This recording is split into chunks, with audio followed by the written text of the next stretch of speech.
All right, we're going to be in Judges chapter 9. So if you want to go ahead and turn there. And just to kind of keep us on track, we've been working through the book of Judges.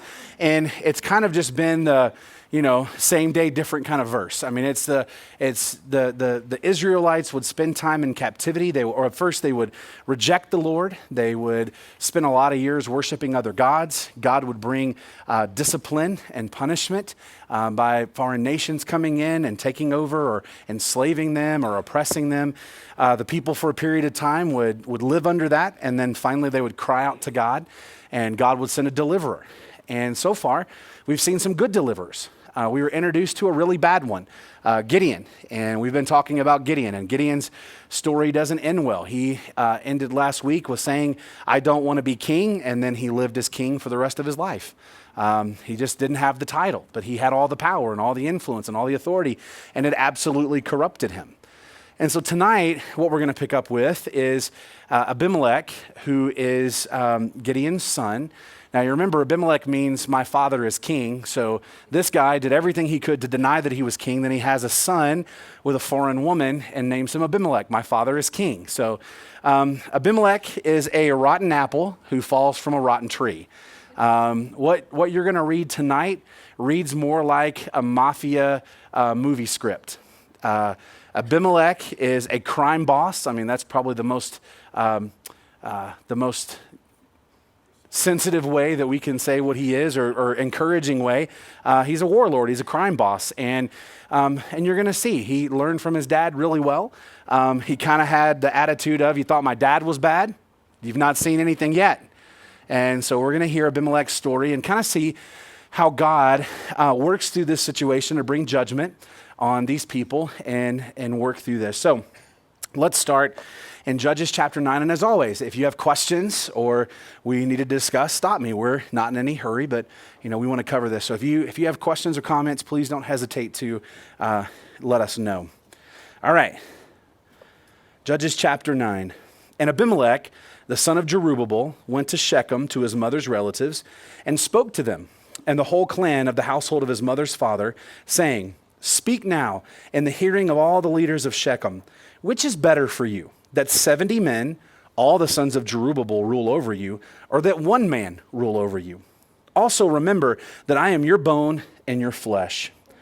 And his mother's relatives spoke all these words on his behalf in the hearing of all the leaders of Shechem, and they were inclined to follow Abimelech, for they said, He is our relative. They gave him 70 pieces of silver from the house of Bel-berith, with which Abimelech hired worthless and reckless fellows, and they followed him. He went to his father's house at Ophrah, and he killed his brothers, the sons of Jerubbaal, 70 men on one stone. But Jotham, the youngest son of Jerubbaal, was left, for he hid himself. All the men of Shechem and all of Beth Millo assembled together, and they went and made Abimelech king by the oak of the pillar which was in Shechem. Now when they told Jotham, he went and stood on the top of Mount Gerizim, and lifted his voice and called out. Thus he said to them, Listen to me, O men of Shechem, that God may listen to you. Once the trees went forth to anoint a king over them, and they said to the olive tree, Reign over us. But the olive tree said to them, Shall I leave my fatness with which God and men are honored, and go to wave over another tree? Then the trees said to the fig tree, You come and reign over us. But the fig tree said to them, Shall I leave my sweetness and my good fruit, and go to wave over the trees? Then the tree said to the vine, You come, reign over us. But the vine said to them, Shall I leave my new wine, which cheers God and men, and go to wave over the trees? Finally, all the trees said to the bramble bush, You come, reign over us. The bramble said to the trees, If in truth you're anointing me as king over you, come and take refuge in my shade. But if not, may fire come out from the bramble and consume the cedars of Lebanon. Now therefore, if you've dealt in truth and integrity in making Abimelech king, and if you've dealt well with Jerubbaal and his house, and have dealt well with him as he deserved, for my father fought for you, and risked his life, and delivered you from the hand of Midian, but you've risen against my father's house today, and killed his sons, 70 men on one stone, and have made Abimelech, the son of his maidservant, king over your men of Shechem, because he's your relative. If then you have dealt in truth and integrity with Jerubbaal and his house this day, rejoice in Abimelech, and let him rejoice in you. But if not, Let fire come out from Abimelech and consume the men of Shechem and Beth Millo, and let fire come out from the men of Shechem and from Beth Millo and consume Abimelech. Then Jotham escaped and fled and went to Beer and remained there because of Abimelech, his brother. So we're going to stop there and kind of unpack this a little bit. And so we're going to introduce you to Abimelech, the crime lord. So Abimelech was not one of the 70 sons of Gideon. The 70 sons of Gideon were from the Israelite side. Gideon was an Israelite. He had an Israelite wife, and he had he had many wives and concubines, but he had 70 sons that were sons of Israel. He also had a mistress in Shechem, which was a foreign town. It was a Canaanite town, and he would go to her, and he had a son with her, which is Abimelech. Now, the Canaanites had been enemies of Israel for many, many years and continued to be enemies for many, many years after this. And here's what happens. One day, Abimelech gets old enough and decides he wants to be king. He wants to be king over Shechem and presumably be king over Israel as well. And so Abimelech does exactly what his father taught him to do. He comes and presents a question to the people of Shechem for them to answer. And here's his question. Which is better for you? Here's my question. Which is better for you? Is it better to have 70 men rule over you or one person? Is it better to have foreign people that you don't know rule over you or a relative? Now, the problem is that he's manipulating facts for maximum impact. And you have to be careful. People do this all the time. Politicians are great at it. They present you with options that aren't really options. Something like this. Well, would you like to be murdered or do we need gun control? Is that our only options? Gun control or murder? Like that's it? Is there other options? Well, and here's the thing. Abimelech goes around and he's manipulating facts here so that he's not telling the whole story. So he says, is it better to be ruled by 70 or one? Now here's the problem. There's no proof that the 70 sons of Gideon were trying to rule at all. In fact, do you remember Gideon said in chapter 8, I'm not going to rule over you, and neither are my sons. But the problem is, remember, he was the king who said he wasn't a king, right? But there's no proof that Gideon's sons were trying to rule over the people of Shechem or that they were trying to rule over the people of Israel. No proof at all. But that's his option. Do you want 70 or do you want one? Now let's think about that for a second. How confusing do you think would it be to have 70 kings? It's like working in an office. You have the CEO, the CFO, the COO, then you have the district manager, the regional manager, the manager, the committee manager, the finance manager, the human resource manager, right? When I worked in corporate offices early on in my career, I had 6 different managers at any different time. And you never know who you really reported to, right? So I get that's a tough choice. Do you want 70 or do you want one, right? Well, then he presents them another option. Is it better to be ruled by foreigners or by one of your own? Now think about it. If you were presented that question, do you want someone who is not an American, who doesn't know our traditions, who doesn't know our customs, who doesn't know, do we want foreign rulers to rule over us? No. Or do you want somebody of your own? Now, there's some facts that Gideon is leaving out. Gideon's leaving out the fact that he is also Abimelech is leaving out the fact that he's also a son of Gideon. He's leaving out the fact that the 70 guys that he's running down are actually his brothers. He's also leaving out the fact that these Shechem and Israel, for the time that Gideon was around, they didn't have problems. They weren't at each other's throat. He's leaving out all those facts. And he's pointing out the things that make him look really, really good. Here's what he says. I'm one of you. Look at how he says it in verse 2. As if they had forgotten. He says, also remember, I am bone of your bone and I am flesh of your flesh. Now, if you look at this, where did he go first to kind of present his candidacy for king? Yeah, his mother's household, Like he went legit to his family. And he's standing here reminding his family, hey, don't forget, I'm family, right? Now go and tell everybody else. And that's what they do. Now, here's the thing. when he says, is it better to be ruled by foreigners or by one of your own? The question that he's leaving out, or the option that he's leaving out is, do they need a king? They may want one. Do they need one? And the whole book of Judges is about people rejecting their king. Who was supposed to be their king? God. They weren't supposed to have kings. What were they supposed to have? What's the name of the book? Judges. They were supposed to have judges, not kings. Judges, not rulers. And so this guy presents a false choice. Do you want 70 kings or you want one king? How about the third choice? No king at all. No human king at all. But that wasn't on the table. So his mother's family and his family got involved and they swayed the people. Verse 3. All his mother's relatives spoke all these words on his behalf in the hearing of all the leaders of Shechem. Now, I love how the Bible kind of gives us this, but you can kind of assume how that went, right? It wasn't just like, hey, Abimelech wants to be king.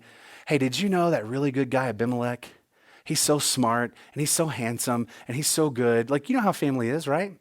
They're going to build you up and not tear you down, especially if it's your grandma, right? You can imagine Abimelech's grandma going around and saying, my grandson, he's just the best. And, you don't want these 70 people you don't know. You want him, you know me, right? And they sway them. And listen, this was the entire qualification for him to be their ruler. It says, they spoke all these words on his behalf in the hearing of all the leaders of Shechem to follow Abimelech, for they said, he is your relative. What qualifications does Abimelech have to be our king? He's your cousin. He's your uncle. He's your friend. He's family. I don't know about you, but that's not good qualifications to be a king, right? Now, I left this out as I was reading it. It says in verse 3, they were inclined to follow him. After hearing all these things, they were inclined to follow him. Why? Because he was their relative. So, he spoke to the right people with the right promises. They elected him because, well, they haven't elected him yet. So we're going to get into that in just a minute. There's this really weird thing that happens, and I don't know how this conversation went, but they didn't elect him right away. They didn't coronate him right away. There was something that needed to happen first. And this is where things get really, really weird. Here's what happens. He goes and kills his 70 brother, or 69 of his brothers. He does that to solidify his power. Now listen, we get this verse beforehand. We don't get the conversation. It says, hey, we want you to be king. And then look at verse 4. They gave him 70 pieces of silver from the house of Baal, with which Abimelech hired worthless and reckless fellows, and they followed him. Sounds like some of ours today. True. But basically what happened, and I don't know how this conversation went, but basically he was able to take money out of the temple of their god, Baal, to put a hit and assassinate his brothers. Now here's the thing. He's trying to solidify the fact that he wants to be king, but there is no king to be had. Remember, his dad wasn't king. Now the people wanted to coronate his dad and coronate the rest of his family and just say, we want a family dynasty. We want you guys to rule forever. But here's what happens. Abimelech is threatened by the fact that there's other people who are Gideon's sons, and he doesn't want them anywhere around challenging him for the throne. And I don't know how this conversation went. Like, hey guys, I'd love to be your king, but I got to murder some folk first. I got some loose ends that I got to tie up. I got some, things on my calendar I got to get done. So I need 70 pieces of silver so I can hire some worthless and reckless people to go do this job that I need done. And I think it's important. It's 70 pieces. It's one piece of silver for every brother. Now, I don't know how you're going to divvy that up. I don't know how many guys they hired. I don't know if it's like you get a piece for the guy that you kill, but that's what they do. And the people don't bat an eye. Like nobody says, hey, hold up just a second. Like, can we talk about this for a minute? You want to do what before you come king?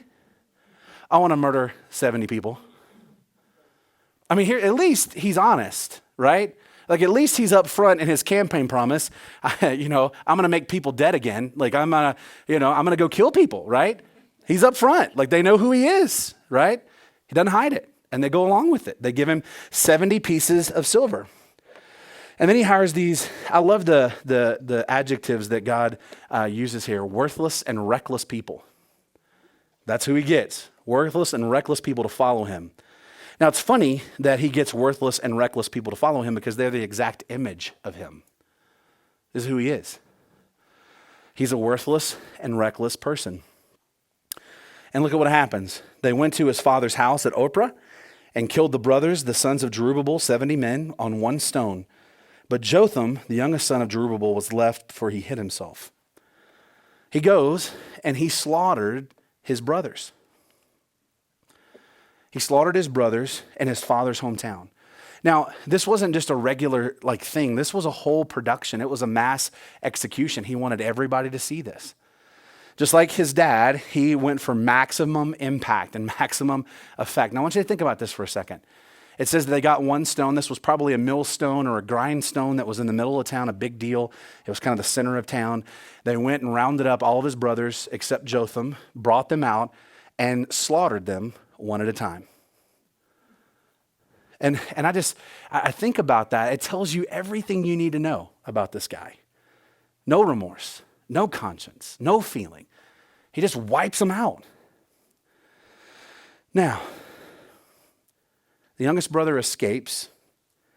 And then what happens is the craziest thing. As the younger brother escapes, they make him king after the assassination, after the mass execution. The people come together and say, this is the guy that we want to represent us. This is the guy that we want to be our king. Now, we talked about last week, why was Gideon the judge? Why was he the one that was picked? He was corrupt. He didn't believe in God. He didn't worship God. He didn't follow God. And we talked about how he was the image of what the people really look like and how they really lived. And so when we kind of come to this and we think, how in the world do you bring a guy in and make him king over you after what he's just done? Same thing. Abimelech was the very image of who these people are. The fact that you don't bat an eye that somebody has just slaughtered 69 people for no other reason than they were possibly a threat, not even a real threat, but possibly a threat. And we're like, that's our guy. That's our guy. Let's put the king hat on him. And so they assembled together, verse 6. They went and made Abimelech king by the oak of the pillar which was in Shechem. Now, this is where things really get interesting. Because here's the thing. You see that there's no moral center with these people. Nobody cared about the people who died. Nobody cared at the plan that he made. And here's the thing. This should have been a huge red flag for all the people of Shechem. Why do you think? Why do you think him killing 69 people for no reason at all should have been a red flag? Well, because it's murder. Because he could murder them. He murdered these people for no reason. What keeps him from murdering anybody else? For no reason. What keeps him from murdering you? And here's the funny thing. This is what happens when we get caught up in sin. We think it's not going to happen to us. They didn't care because they weren't their people. Us, those Israelites, we don't like them anyway. Who cares? Well, they're going to care because, foreshadowing, before we get to the end of this chapter, he comes back and murders every man in the town of Shechem. Actually, he murders 1,000 people. And they're surprised. They're shocked. How does this happen? I don't know. You elected a murderer. I mean, he's just doing what he does. So now we get this funny little thing where Jotham comes along and he pronounces a curse on the people of Shechem and Abimelech. And I got to give this kid credit. So he escapes, he gets away, everything's fine. They go and do their coronation. They're now back in Shechem, and Jotham decides it's going to be a good idea to go all the way to Shechem, stand on a mountain very near, and shout at the town. Right? I mean, that's, he's not the sharpest tool in the drawer, but, that's what he decides to do. And so listen to what he says. Verse 7, when they told Jotham, he went and stood on the top of Mount Gerizim and lifted his voice and called out. And thus he said to them, listen to me, O men of Shechem, that God may listen to you. Now, we're going to look over this, and we read this, but we'll look over in just a second. But Jotham tells a parable. It's an interesting little parable that he does, but he tells a parable basically to kind of unpack the situation that they're in and see if the people of Shechem have really thought through their decision. And again, he's shouting this from a mountain. I don't know how high up he is. I don't know how far away he is. I mean, and the story's kind of long. I would have been worried that they would have had time to get out of the city and get to me as I'm shouting at them from the mountain. But that's not what happens. But what happens is he begins this parable, and here's what he says. Listen to me, that God may listen to you. Now, this is the way all things always go. God has not been a part of this situation. God did not tell Abimelech to do what he did. God did not tell the people of Shechem to anoint him as king. God did not tell him to murder the people. And yet, here's what happened. And even Jotham and the 70 sons, they didn't follow God. They followed Baal because their father followed Baal. So they weren't even followers of God. But it isn't funny, like when we get wronged, how quickly we bring God into the situation? Basically what he's saying is, God is on my side. You need to listen to me so that God may listen to you. And he begins to tell the parable. He tells the parable of the bramble bush. And the whole parable basically is this. You have made a horrible choice for king. And so here's the parable. They go and they find the olive tree. And the olive tree was a very popular tree in that area. It was one of those that was kind of revered for olive oil. They would use the olive oil to anoint kings, and it was for healing and medication and different things like that. And so he says, here's a good choice. The olive tree. You could have picked someone like that, but you didn't pick them. And then we have the fig tree. The fig tree produced figs and fruit, and it was a beautiful tree. It was good to look at, and it would have been a healthy tree to pick, but they didn't pick that. And then we have the vine. The vine produces grapes and fruit and wine and all the things that they enjoy, but they didn't pick that. They go to the bramble bush. Now, the way they translate that bramble is really the thorn bush, the briar bush. And if anybody's ever had briars or thorns anywhere around, what are they good for? Nothing. Yeah, to be put in the fire. I mean, really what they're good for is to cut you, to hurt you, to strangle out anything that's around it. He said that's the person that you chose. And it's so funny because in the parable, the bramble bush tells the other trees, listen, if I'm going to be your king, you need to come under my shade. Do bramble bushes give shade? You need to come under my protection. Do bramble bushes give protection? I mean, to rabbits, if they can get down in there, but, anybody else, you don't get protection. You run into it, you get messed up, right? And then he says, if you don't want me as king, I'm going to set fire to everything. I'm going to burn this whole place down. Great choice, right? He said, this is what you've done. This is what you've done. Now, there's a refrain in here that I don't know that Jotham really understood what he was saying, but God did, and that's why it's included. The cry of the trees is the same cry of the people. What did they say 4 times in this parable? Come, reign over us. What happened at the end of chapter 8 with Gideon? Come, reign over us. So the problem is that while he's exactly right that they picked the wrong king, that's not the moral of the story. The moral of the story is that these people were asking for the wrong person to come and reign over them. Not that it was just Abimelech. Any king that they chose would have been bad because they weren't choosing God. But that's what he makes it about. He makes it about the choice of Abimelech, not the fact that they were completely rejecting God. And so the bad choice is choosing a king and not choosing God. Now, at the end, Jotham makes this curse and kind of a diss all in one thing. He kind of wants to tie everything up. He's kind of told his parable, and now he wants to give the meaning because he doesn't want them to miss out on what he's trying to say. And so here's what he says. Verse 16. Now, therefore, if you have dealt in truth and integrity, and making Abimelech king, and if you have dealt well with Jerubbaal and his house, and have dealt with him as he has deserved, For my father fought for you and risked his life and delivered you from the hand of Midian. But you have risen against my father's house today and have killed his sons, 70 men on one stone, and made Abimelech, the son of his maidservant, king over men of Shechem, because he's your relative. If then you have dealt in truth and integrity with Jerubbaal and his house this day, rejoice in Abimelech and let him rejoice in you. But if not, let fire come out from Abimelech and consume the men of Shechem and Beth Millo, and let fire come out of the men of Shechem and from Beth Millo and consume Abimelech. Pretty powerful what he says here. So the curse that he basically places on them is this. If you guys are happy with the choice that you've made, go be happy. Go rejoice in that. But if you've not dealt in truth and integrity, and you made a bad choice with Abimelech, understand that it's going to come back to haunt you. What you sow is what you reap. Now, what's he really mad about here? He's mad because they killed his brothers.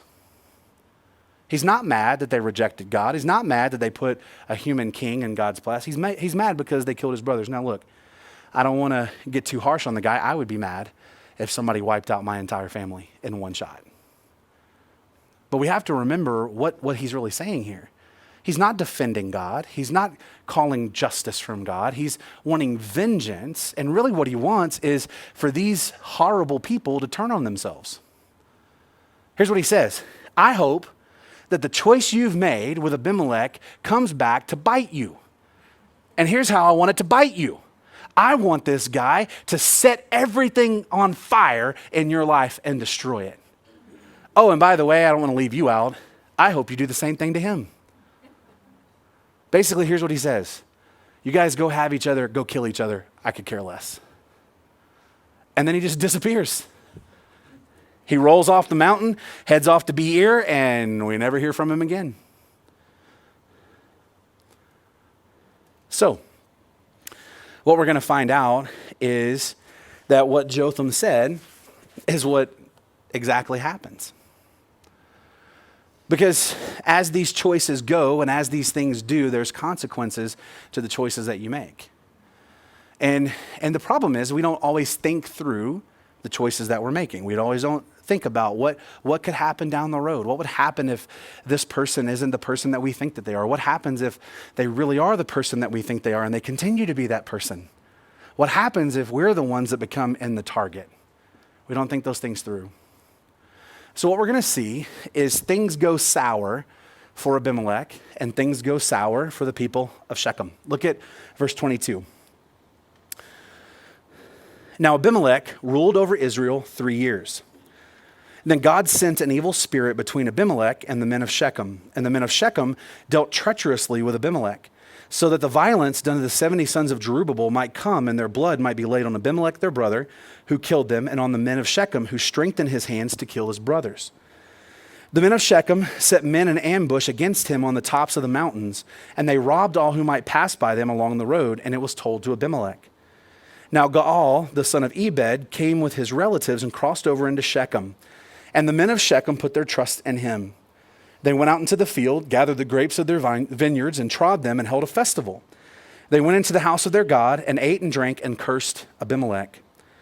Then Gaal, the son of Ebed, said, Who is this Abimelech, and who is Shechem, that we should serve him? Is he not the son of Jerubbaal? And is not Zebul his lieutenant?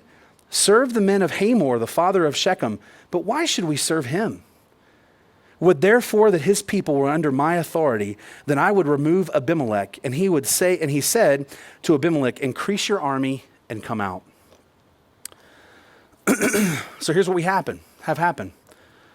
We have the fall. Sorry.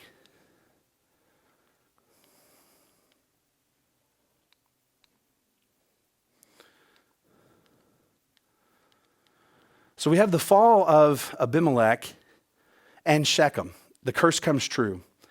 And as we look at this, the first thing that happens here is we get this verse that just seems kind of out of nowhere. Look at what it says in verse 23. Well, verse 22, Abimelech rules for 3 years over Israel. And then it says, God sent an evil spirit between Abimelech and the men of Shechem.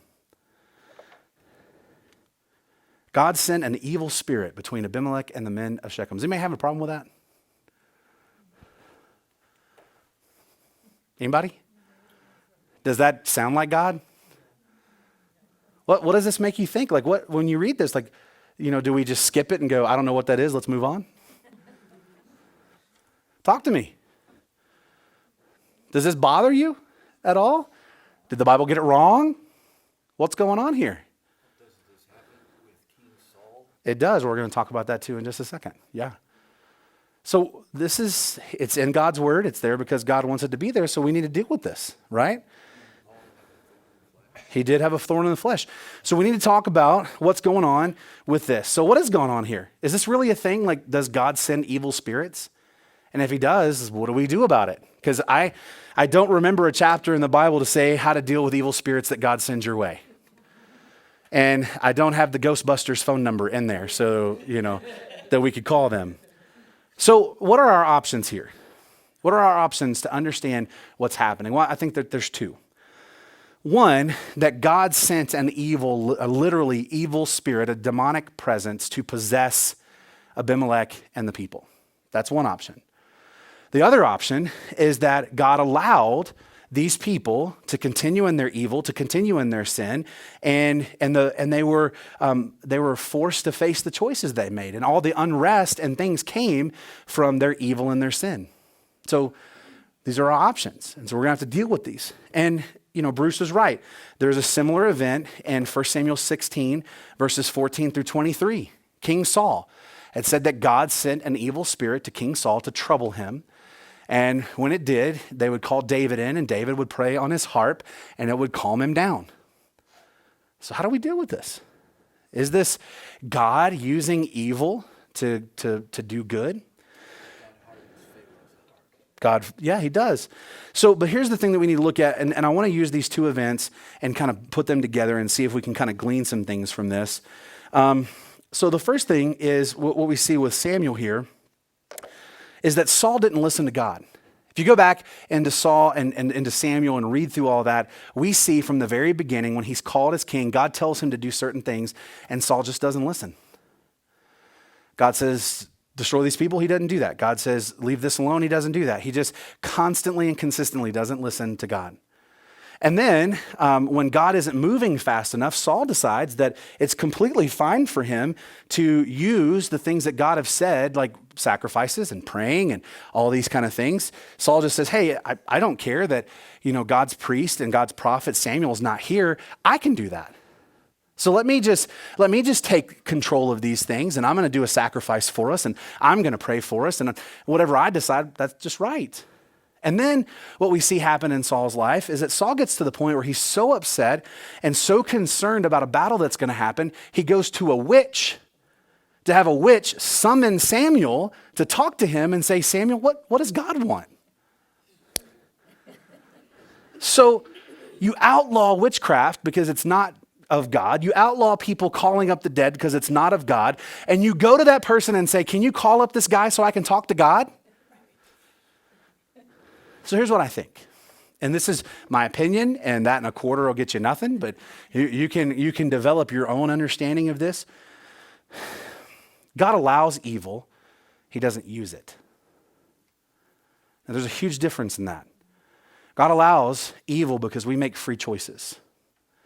And in his plan, he's taken care of those evil choices by bringing Jesus to die for us and redeem us and make the world completely new. What I don't think happens is that God takes demons and plants them in people. That he takes an evil spirit and says, I'm going to put an evil spirit on you. And you say, well, Michael, that's not what the Bible says. How do you answer that? Well, here's the way I answer that. God does not tempt anyone with evil. James chapter 1, verses 13 through 15. James, the brother of Jesus, says, do not let anyone say, when I am tempted, I'm being tempted by God, because God is not tempted by evil, and God does not tempt with evil. If you're being tempted, you're being led away by your own desires. So God doesn't do that. Secondly, God frees us from oppression from evil. Now, let's think a little bit. What was one of the main marks of Jesus' ministry, one of the main signs that he had power from God? Do you guys remember? He forgave sin, yes. But think about it in connection with what we're talking here with evil spirits. He cast out demons. He cast out demons. How many times did he cast out demons? How many times did he set people free? How many times did the apostles do that? And if that's the mission of God, why would God himself oppress you with a demonic oppression when he came to set you free from that, right? Here's the thing. God allows us to face the consequences of our choices.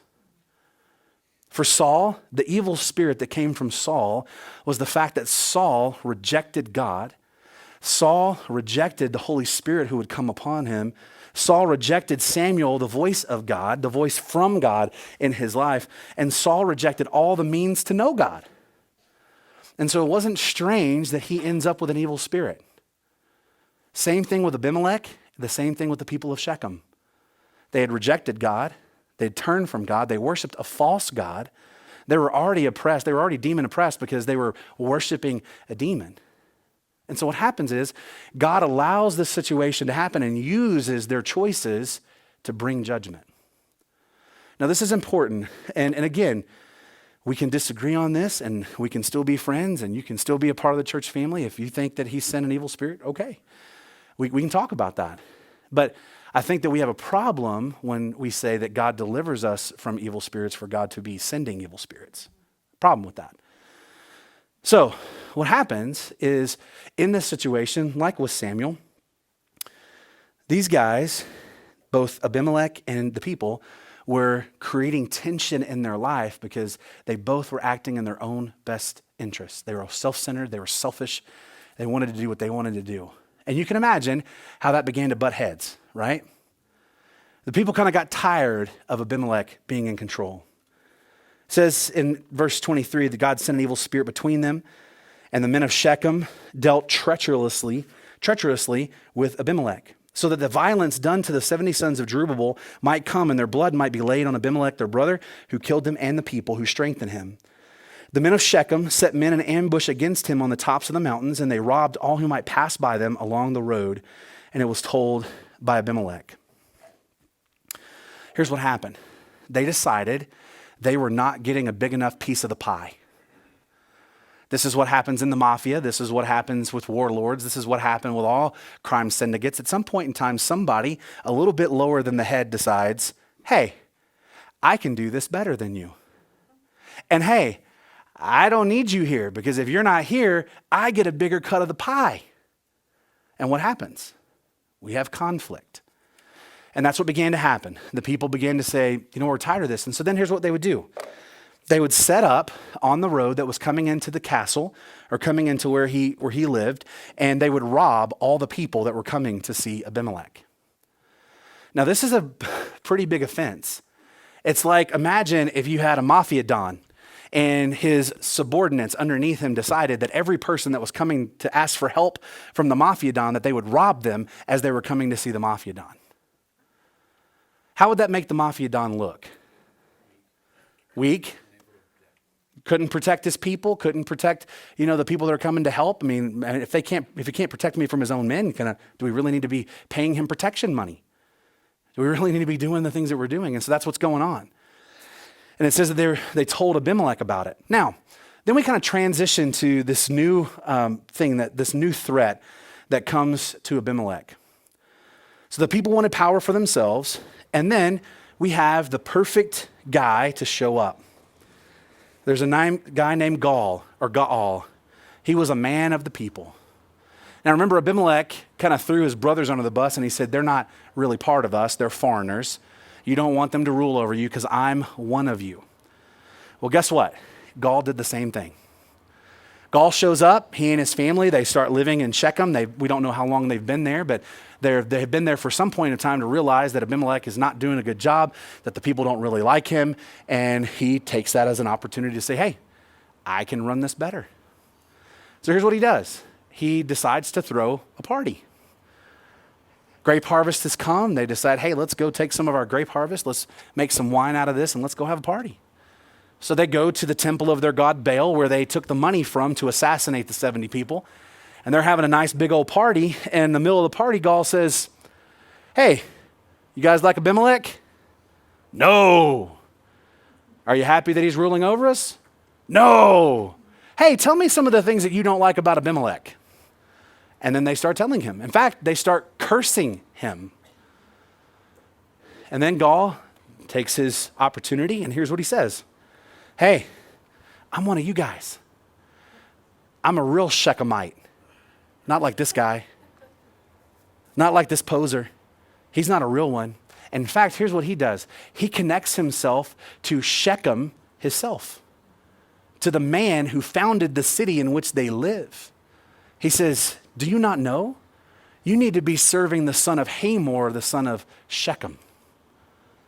My granddaddy founded this town. You can't get more Shechem than me.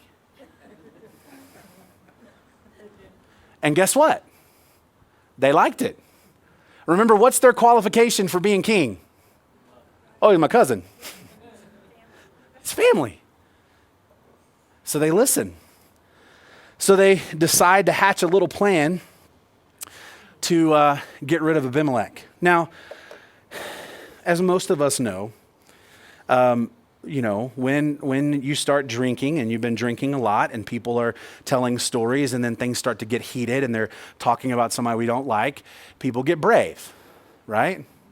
It's easy to be brave when you're drunk. It's easy to be brave when everyone around you is drunk. It's easy to be brave when all the people around you agree with the drunk things that you're saying, right?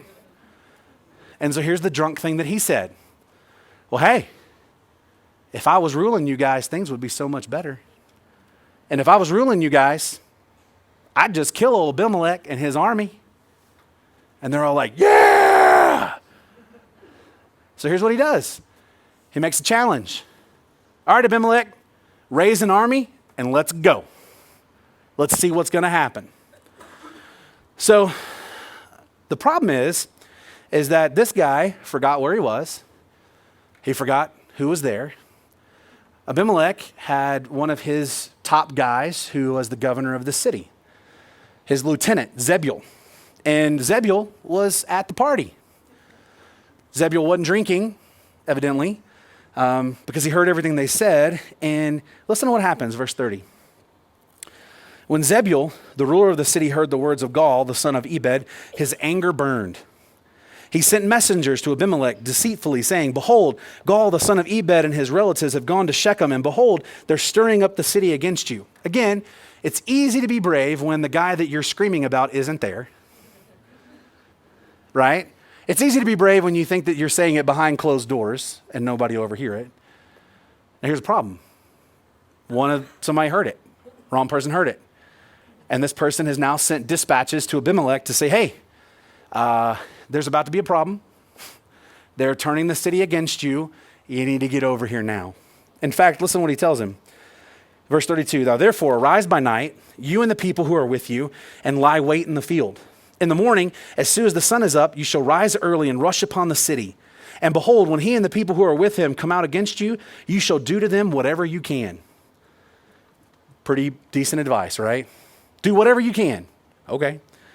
So Abimelech and all the people who were with him arose by night and lay in wait in Shechem in 4 companies. Now Gaul, the son of Ebed, went out and stood in the entrance of the city gate, and Abimelech and the people who were with him arose from the ambush. How would you like that first thing in the morning? First thing in the morning after you've been pretty wildly drunk all night, and you're probably walking it off, and maybe you remember some of the things you said, maybe you don't remember some of the things you said. But as you're standing in the light of day at the city gate and these people show up, all of a sudden, it's funny how all those things that you said have now come back, right? The last thing we heard from Gaul, arise and let's fight. Well, guess what? They're here to fight. He wasn't ready. Look at what happens. Verse 36. When Gaul saw the people, he said to Zebul, look, people are coming down from the mountaintops. But Zebul said to him, you are seeing the shadow of the mountains as if they were men. Gaul spoke again and said, behold, people are coming down from the highest part of the land, and one company comes by the way of the diviner's oak. And Zebul said to him, where is your boasting now with which you said, who is Abimelech that we should serve him? Is this not the people whom you despised? Go out now and fight with them. Here's what happens. In the light of day, Gaul didn't like the odds that he was seeing. And this is a pretty interesting little thing. As he's standing there, he sees Abimelech and all his people, and then here's what he does. He decides to try to make up another army coming along and to get Zebul to call off Abimelech. He starts pointing, look, there's people coming down from the mountains. We need to come together. And Zebul, you could kind of hear in his voice, he rolls his eyes. He's like, no, that's just a shadow. No, look, there's people over here and there's people over here. And Zebul says, well, where's your courage now? Where's your courage gone? I remember a short time ago, you had a lot of courage. Where's that gone? Oh, yeah, where's all the people that were with you a few minutes ago? Because he's standing out there by himself. Well, he decides to go ahead with the bad plan that he's hatched. Verse 39, so Gaal went out before the leaders of Shechem and fought with Abimelech. Abimelech chased him, and he fled before him, and many fell wounded up to the entrance of the gate. Then Abimelech remained at Arumah, but Zebul drove out Gaal and his relatives, so they could not remain in Shechem. Rebellion over, king squashed, all done, right? Now, you would think that the story would end here. We would say, okay, everything's done. They all lived happily ever after. But we forget, who's their king? A murderer. And what have they just done? They've offended a murderer. So I'm sure Abimelech's going to be really super nice and graceful, right?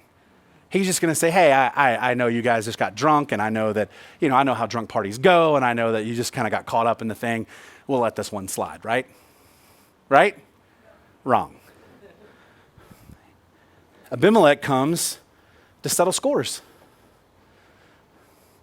Verse 41, Abimelech remains at Arumah. It came about on the next day that the people went out to the field, and it was told to Abimelech. Now again, these people, not the smartest tools in the drawer. So all this massive craziness happens. They run out Gaal, they run out their army, they kill a lot of people, and then the farmers and the regular folk just say, hey, this had nothing to do with us. Let's go to work tomorrow. So they walk outside the city gate to go to work, and guess who's waiting for them? Abimelech. And he wasn't waiting to tell them thank you. He wasn't waiting for, I'm sorries. He wasn't waiting for a party. What was he waiting for? To murder them. So it came about the next day, people went out. He took his people and divided them into 3 companies and lay in wait in the field. When he looked and saw the people coming out from the city, he arose against them and slew them. Abimelech and the company who was with him dashed forward and stood in the entrance of the city gate. The other 2 companies then dashed against all who were in the field and slew them. Abimelech fought against the city all that day, and he captured the city, and he killed the people who were in it. Then he razed the city and sowed it with salt. That's a totally appropriate to response that what happened the day before, right? You can see why he had to do that. Why he had to kill every person, burn down their city, and pour salt all over them. It makes perfect sense, right? No. How disproportionate is this? He's attacking people that had nothing to do with the entire thing. And again, for effect, he wants people to understand this is what happens when you stand against me. Now, this may be a new thing to you, but we've heard about people raising cities to the ground, which I've never understood why it's that. Why is it raising it to the ground? Isn't that the opposite? But it is. Anyway, English language, who knows? But he burns the city down, tears it down, burns it down, and then comes behind that, and just in case he misses anybody, they pour salt everywhere. Now, here's the thing, if you don't know what that does. If you pour salt on the land, it kills the land. It takes hundreds and hundreds of years for the land to naturally come back where you can grow anything. Basically, what he's done is made it impossible for anyone to live there. In fact, the Bible tells us it sat dead. That city sat dead for almost 500 years. Until somebody comes along later and finally builds a city there. Now, he's not done yet. He's not done. People of Shechem have not paid enough. There's more that he has to do. He finds out that all the leaders of the tower of Shechem, when they heard of it, they entered the inner chamber of the temple of El-Berith, It was told Abimelech that all the leaders of the tower of Shechem were gathered together. So Abimelech went up to Mount Zalmon, he and the people who were with him. And Abimelech took an axe in his hand and cut down a branch from the tree, lifted it and laid it on his shoulder. He said to the people who were with him, "What you've seen me do, hurry and do likewise." All the people cut down each one of his branch and followed Abimelech, put them on the inner chamber, set the inner chamber on fire over those inside, so that all the men of the tower of Shechem died, about 1,000 men and women. So here's what happened. Shechem was a big enough city where they had a walled city, but on the outside of the city, that's where the temple of their God was, and a fortified tower. That fortified tower is where people would run to in a situation like this, to get away from a murderer or to get away from an advancing army, and also to see what's happening. But here's the problem. Once you get in, there's one way in and one way out. And so Abimelech decides there's not going to be a way out. So he leads his people to go chop down branches, and they do, and they bring them. And basically what happens is he creates a furnace or fireplace in the middle of this fortified tower. They put all this stuff on the inside and set it on fire, and it just burns right up through and kills everybody there. Now you would think, right, that's enough. That's enough. Like, they've paid enough. I mean, that's enough bloodshed to, to quell your pride. You should be good, right? Wrong. Abimelech, verse 50, went to Thebez, camped against Thebez, and captured it. Now here's the thing. Thebez has not been in this story anywhere. The two cities that we heard about was Shechem and Beth Millo. That was what we heard in the original. These people have no clue what's going on.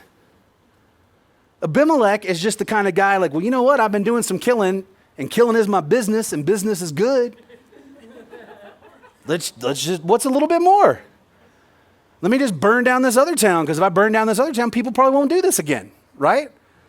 He shows up in Thebez, surrounds it, captures it, but there was a strong tower in it, in the center of the city, and all the men and women with all the leaders of the city fled there and shut themselves in. They even went up on the roof. Could you imagine how scary that is? That they've packed this building to the point where there is no more room and people are hanging off the roof. So Abimelech came to the tower, fought against it, approached it to the entrance of the tower to burn it with fire. And this is how God works. This is an amazing thing. Listen to this. But a certain woman threw an upper millstone on Abimelech's head, crushing his skull, actually cracking his skull. He called quickly to the young man, his armor bearer, and said to him, "Draw your sword and kill me, so that it will not be said of me, a woman slew him." Now, I don't know if you can read that, but what was said of him? A woman slew him. It's here in the Bible for all to read. So the young man pierced him through and he died. So they go in, they're going to destroy this city that had nothing to do with anything. And a quick thinking woman, they would have devices inside these towers so that if they had to be there for a sustained amount of time, they could grind wheat and they could grind different things to make bread and do these things. And so that's what the upper millstone was. Now, listen, this thing isn't light, but it's also not what you would think about that you've seen with these massive millstones where they have them down and they use these big crank wheels to do it. This was probably about this big, maybe about that thick. I mean, it's going to be heavy, made of complete stone. But this woman like hulks out, in this moment of terror and tosses it off the tower. You would want her on your cornhole team, because how in the world do you throw a stone from a tower and crack some dude in the head? And crack the right dude. God, exactly. But I love this scene, right? Here's this guy who thinks he's unstoppable, who's just going to do whatever he wants. And he's probably out there barking orders at people left and right. We're going to burn this place down. Rah. Wham! Stone in the head. And could you imagine what would happen in that moment? It would be like one of those war movies when everything slows down, and like you just see him kind of crumple on the ground and everybody around like, what just happened? Now, because I like gross things, like try to think of like, what would he look like? What would he look like after his head got cracked? I mean, literally cracked like a coconut. Now, he's going to die very quickly, and this tells you his arrogance and his pride and the things that he thinks about. What was the last thing on this guy's mind? What's the last thing? I don't want to be killed by a girl. Don't let anybody know I was killed by a girl. Kill me. And they do. That's the end of his story. He's done. Now, the next line that comes is the most strange line. Listen to this. When the men of Israel saw that Abimelech was dead, each departed to his home. I mean, it's like stone hits, dude falls, sword. Let's go home. You hungry? You want to stop off a Subway before we get home? It's a long journey, man. Is that not the freakiest thing? They have no loyalty. They're not really there for any other reason because he told them to be there. And as soon as this guy's gone, it's like, let's go home. Let's go home. I mean, this really sums up who the people of Israel are at that time. They have no moral center at all. I mean, they have nothing. And they just saw it and went home another day. Now, the problem is they missed this. Abimelech misses it. Most of the people in this story misses it. Listen to what the next line says. Thus God repaid the wickedness of Abimelech, which he had done to his father in killing 70 brothers. Also, God returned all the wickedness of the men of Shechem on their heads. And the curse of Jotham, the son of Jerubbaal, came upon them. Now, I want to be very clear. God does not use curses. Curses are not a real thing. It just so happened that Jotham, in his anger, spoke some things that God allowed to become true, that God had already planned anyway. So don't be afraid when somebody tells you, I'm going to put a curse on you. Just remember, Jesus broke the curse. So there can be no curse put on you. But here's what happens. Everybody misses this. This is God bringing judgment on people who completely rebelled against him, who completely disregarded him. And they're going to keep rocking along. We're going to get into chapter 10 and find out that the people just kind of go completely berserk. Not that they weren't already berserk before, but they just went to a whole nother level. And so the reality of what we see here in this chapter is the sin of one becomes the sin of many, becomes the destruction of all. The sin of one becomes the sin of many, becomes the destruction of all. People of Shechem probably never thought that there was going to be a day when the guy that they anointed, their cousin, was going to burn everything down and kill everybody and salt it so nobody could ever live there or use it ever again. They never thought that there would be a day where he would kill his own people. But the problem is, they let sin go. Nobody said boo when he said, hey, I'm going to go assassinate some people before I become king. Peace, we'll see you tomorrow. The sin of one becomes the sin of many, becomes the destruction of all. Any questions before we go? I know that's kind of a bummer to end on Wednesday night, but here we are. Anybody? Any questions, comments, anything? Okay. She would say that when we see someone doing wrong, instead of being intimidated by it, we may be outnumbered. Let's speak up and say something about it. Maybe get a few folks to wake up and have more confidence. Yeah, we do. We have to, if we're seeing people commit evil, we need to say something, The problem has been, in this whole book, is that the people are mad about the wrong things. They're mad about people tearing down Baal's altar. They're not mad about people not worshiping God. They're mad about a guy killing somebody, but they're not mad about it so much they won't go help him kill other people. So yeah, it's this whole thing where we talked about a couple of weeks ago that it's not full obedience. It's kind of partial obedience. And remember last week we talked about that. What do you get with partial obedience? You get disobedience and consequences, right? And you also get desensitized to the fact that God's trying to work in your life. And you start checking off boxes and saying, I'm fine. We're the people of Israel. We have a king. We have all these things. We're totally cool. Yeah, but you're not worshiping God and you're not following, you're not listening to him. It's okay.